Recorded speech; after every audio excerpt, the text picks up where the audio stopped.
South Africa Minister of Environment Barbara Creecy says Kwazulu Natal province carried the brunt of rhino poaching in 2023 as the strain increased in the region, with Hluhluwe-iMfolozi Park withstanding the worst of poaching charges.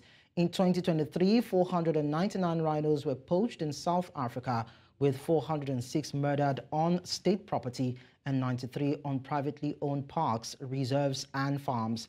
This was an increase by 51 in comparison to the 448 rhinos poached in 2022.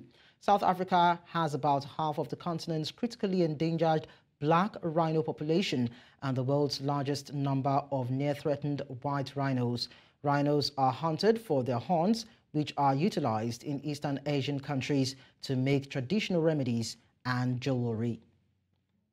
To discuss this, we're joined by Cedric Coetzee Nzemvelo, KZN Wildlife Regional Manager East, and it joins us from Kwazulu Natal. Thank you so much for joining us on the news.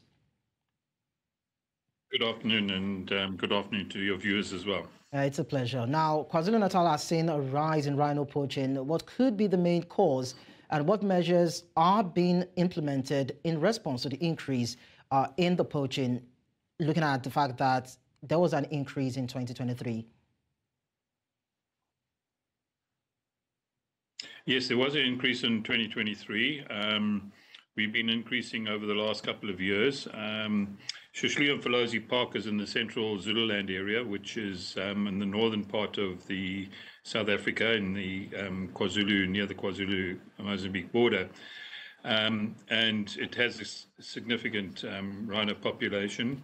And as you would know, it was one of the original rhino populations in the world for the southern white rhino.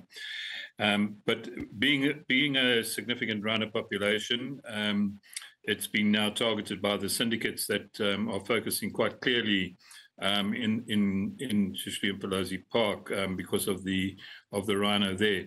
We're mostly getting syndicates from the Mpumalanga province, Limpopo province, Gauteng province, that are focusing and coming down into the Zululand area. Okay, so then tell us, what kind of collaborative efforts exist between KwaZulu Natal Wildlife and law enforcement agencies to tackle the issue of rhino poaching in the region? Okay, we've got a number of collaborative efforts. One is with our South African police services. Being an organised crime, we do have our selected SAPS, South African Police Services units that are involved with helping solve the crime, especially the syndicate crime. We also have with the general detectives and the Stop Theft Endangered Species unit, which have specialised detectives that are deployed to assist us. We also work with NGOs such as the Peace Parks Foundation, the World Wildlife Fund South Africa, and a number of other non-government organizations that assist us in not only funding but providing the facilities and the technical backup for the management of the species within the Hluhluwe-iMfolozi Park. All right, talking about these efforts, are there any engagements with communities within the region to raise awareness for the preservation of these endangered species?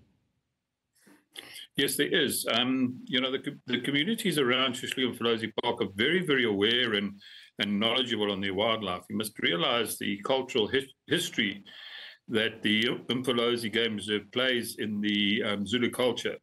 So it's very significant, the role that especially the white rhino plays in Zulu culture. So they're very aware of what's going on in the park. Whilst we do have challenges that we need to look around human-wildlife conflict and so forth, we do get a huge amount of support from our local communities in terms of counter-rhino poaching. We've had a number of occasions when it's been reported that there's non-Zulu speaking people that are in the area and they think they're targeting, you know, our rhino, and they do say our rhino. So we do have a significant amount of support from the community, and they're very, very aware of it. And we do have a number of programs that we do run with them, yes. So in terms of monitoring and evaluating these efforts, how effective do you think that would go in improving the efforts at stopping the poaching of rhinos? The rhino poaching is a very complicated crime to stop. It's a multidisciplinary crime. So, in other words, we're at the end of the chain. So we're the ones that get the poacher coming over our fences and into the game reserve to shoot the rhino. But you must remember there's a long chain of organized crime. So it takes a combination of effort to do that. We've established that. We're also looking at a number of engagements with the South African Police Services and our NGOs to look at ways that we can reduce the threat on the park. So in other words, the numbers of people focusing on the park, and we think that's where we need to concentrate on. So in terms of reducing the number of movements on the park, most especially those who attack the rhinos, can technology be employed to help improve that efficiency? Yes, it can be, and we do. The Hluhluwe-iMfolozi Park is known as a smart park, so we're busy putting a smart fence around the park. So in other words, any incursion will trigger an alarm in a certain section, so we'll know if there's been incursions in that section.